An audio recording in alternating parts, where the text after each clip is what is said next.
Bienvenue dans notre podcast avec la Chambre des notaires du Bas-Rhin. Avec nous dans le studio, Maître Joël Rasser, pour aborder le thème « Transmettre, pourquoi faire ?»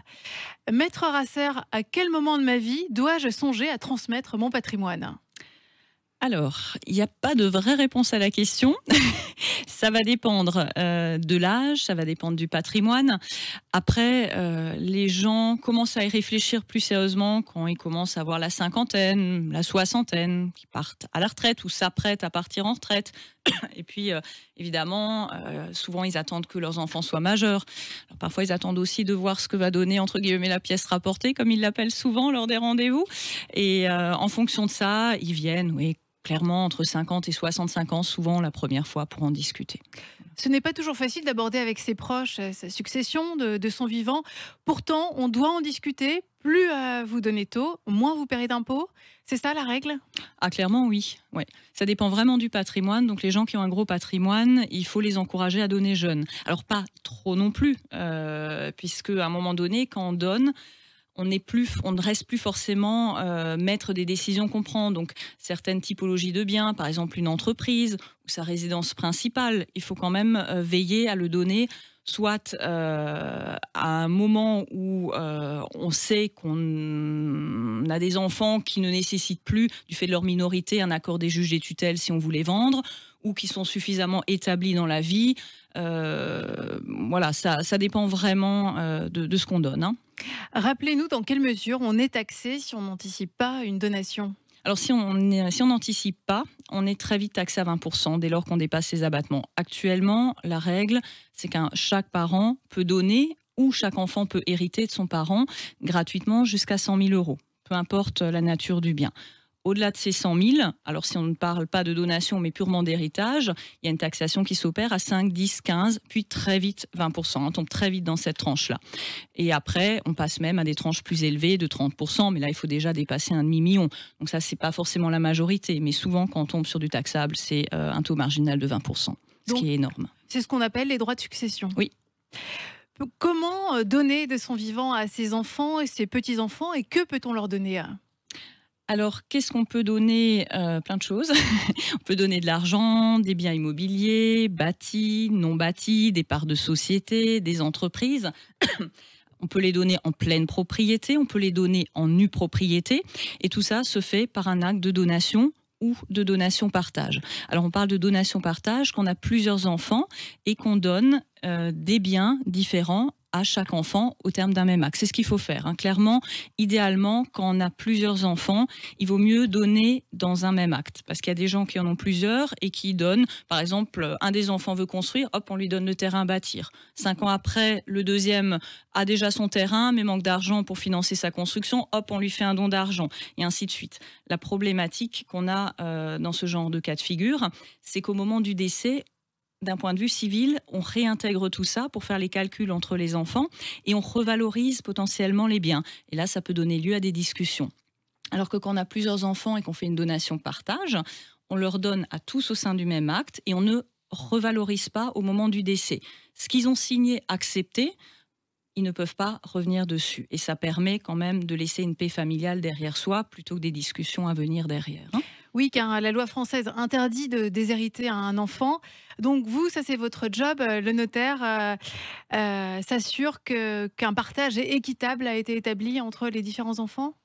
Alors nous, notre rôle, c'est de conseiller les personnes. Après, elles font ce qu'elles veulent, hein. Elles restent maîtres de leurs décisions. Il faut que les parents soient d'accord et il faut que les enfants soient d'accord. Et après, il faut voir comment on donne. Souvent, on donne, ça c'est important aussi que les gens le sachent. Et c'est surtout aussi ça, l'intérêt fiscal de la donation. Ils ne donnent pas la pleine propriété des biens, mais ils donnent souvent la nue propriété et se réservent l'usufruit. Alors si vous voulez, en résumé, la pleine propriété d'un bien se décompose entre la nue propriété, qui est la propriété en elle-même du bien, c'est l'enfant qui est nu propriétaire mais qui est privé de la jouissance, et le parent qui se réserve l'usufruit du bien, donc il peut en jouir, c'est-à-dire pour un bien immobilier vivre dedans, pour un bien immobilier le louer, en tirer le revenu, aussi gérer. Et donc ça permet aux parents de garder la maîtrise du bien tout en l'ayant transmis, et l'usufruit a une valeur qui n'est pas négligeable. Par exemple, un bien de 100 000 euros, si vous le donnez alors que vous avez entre 51 et 61 ans, vous divisez fiscalement la valeur par 2. Si vous avez entre 61 et 71 ans, vous pouvez quand même encore déduire 40%. Donc un bien de 100 000, vous le donnez fiscalement pour seulement 60 000. Et c'est là vraiment l'intérêt énorme d'un point de vue fiscal de la transmission anticipée. Vous donnez un bien pour une valeur fiscale moindre. Ce qui veut dire que si les parents vivent encore 15 ans à compter de la donation, on considère fiscalement qu'ils n'ont pas donné ce bien, ce qui est tout bénéfice pour les enfants. S'ils vivent encore moins de 15 ans, là, c'est ce qui est donné qui est réintégré dans la succession. Ce qui veut dire, si par exemple vous avez donné à 55 ans, vous ne réintégrez dans la succession que la moitié de la valeur du bien qui correspond à la nue propriété qui a été donnée. Et toute la valeur de l'usufruit est définitivement fiscalement gagnée. Et c'est pour ça qu'on encourage les gens à donner. Alors, je disais avant, pas trop jeune, il faut quand même faire attention. Parce qu'une fois qu'on a donné, on ne peut plus vendre. Il faut l'accord des enfants pour vendre. Et il peut y avoir éventuellement une répartition du prix. Mais cependant, plus on attend, moins l'usufruit a de valeur. Et bon, c'est un peu moche à dire, mais on a les chances de vivre encore 15 ans, ça me nuise aussi avec le temps. Donc si on a un gros patrimoine et qu'on veut faire plusieurs fois les donations, il faut vivre 15 ans, puis de nouveau 15 ans, etc. Il y a encore quelques années, on pouvait donner plus et à intervalles plus courts. Mais aujourd'hui, c'est 100 000 euros par parent, par enfant, tous les 15 ans. Ça, c'est la règle de base. Et si le donateur a moins de 80 ans, il peut profiter du don Sarkozy? Ça s'ajoute à cette règle? Oui, absolument. Alors ça ne part pas des 100 000, mais c'est dédié au don d'argent.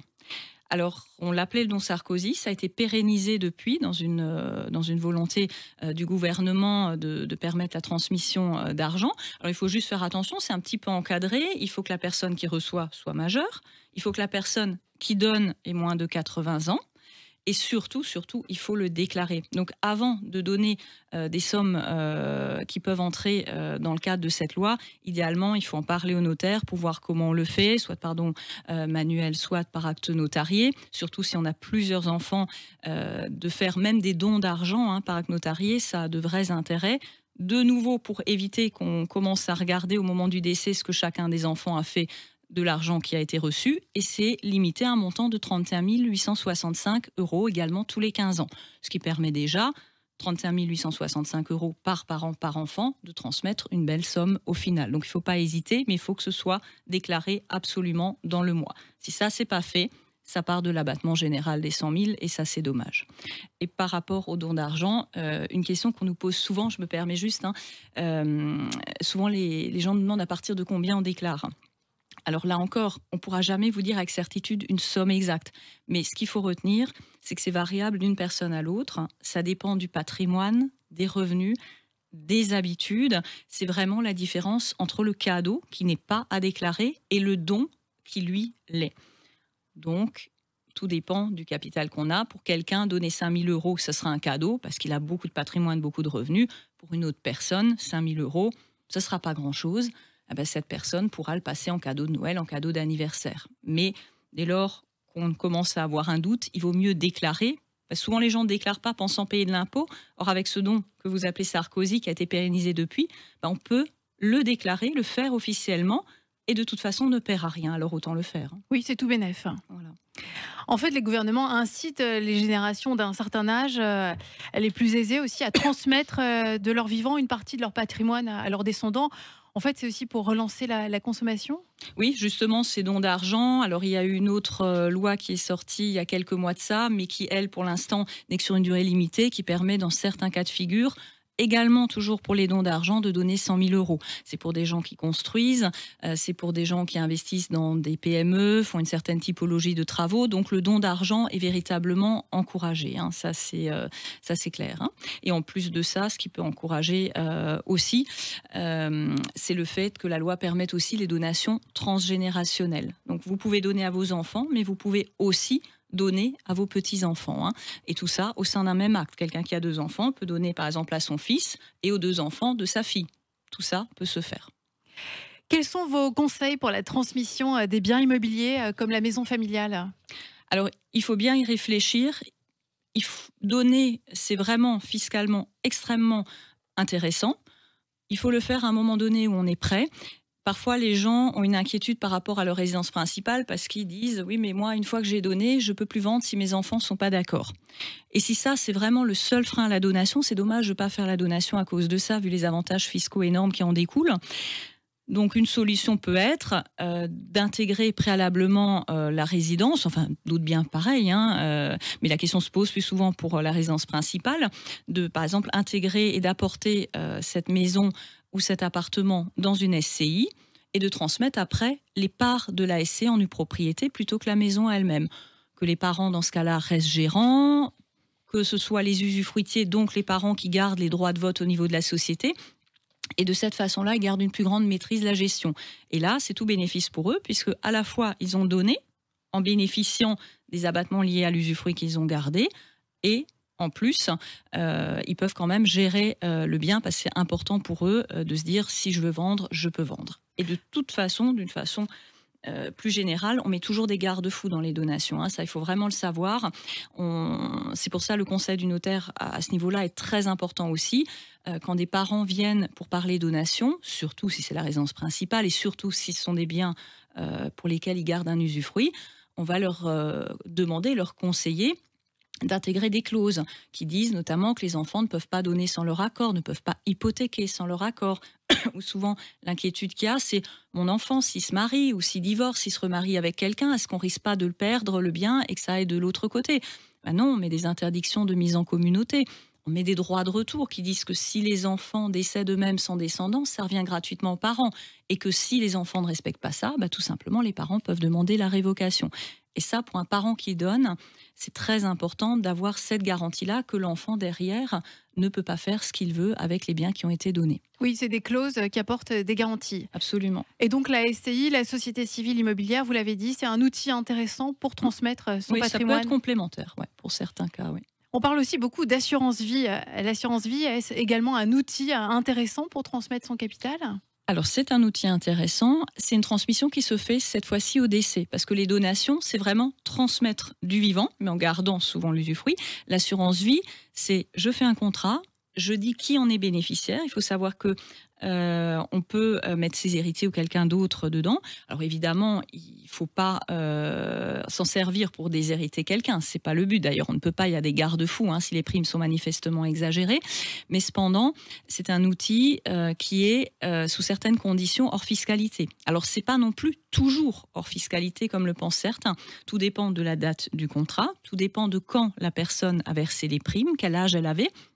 Idéalement, si vous avez le choix, c'est de verser les primes avant les 70 ans, puisque une fois le 70e anniversaire passé, sauf si on a des tous anciens contrats d'avant 91, au-delà de 30 500 €, ça peut réintégrer l'assiette de la fiscalité. Ça ne sous-entend pas forcément qu'il y a nécessairement une fiscalité à la clé, mais que ça pourrait l'être. Donc, il faut idéalement donner avant 70 ans. Les âges, dans les donations, c'est pareil, ont souvent une importance.